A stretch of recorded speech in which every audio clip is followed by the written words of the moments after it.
आज सकाळपासून फक्त 20 रुपये धंदा झालाय. खूप भूक लागली. या 20 रुपयामध्ये पोट तरी कसं भरणार?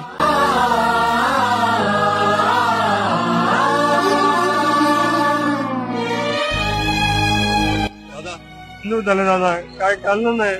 लय भूक लागले, काहीतरी खायला द्या दादा. निराकार गुरु गुरु रे निर्गुण गुरु सृष्टीकर गुरु विश्वंभर धन्यवाद दादा, धन्यवाद. निराकार गुरु गुरु रे निर्गुण स्वामी शक्तीच्या चपाठी वेदने. दादा ठाण्याला जाऊन परत यायचंय, खूप अर्जंट काम आहे. चला ना दादा. 800 रुपये होतात दादा, पण 1000 रुपये देतो मी. चला ना दादा. काय रिटर्न पण यायचंय? बसा, जाऊच ना, बसा. कुणी सोबतीला माझे स्वामी. धन्यवाद स्वामी. श्री स्वामी समर्थ. भिवू नकोस, मी तुझ्या पाठीशी आहे.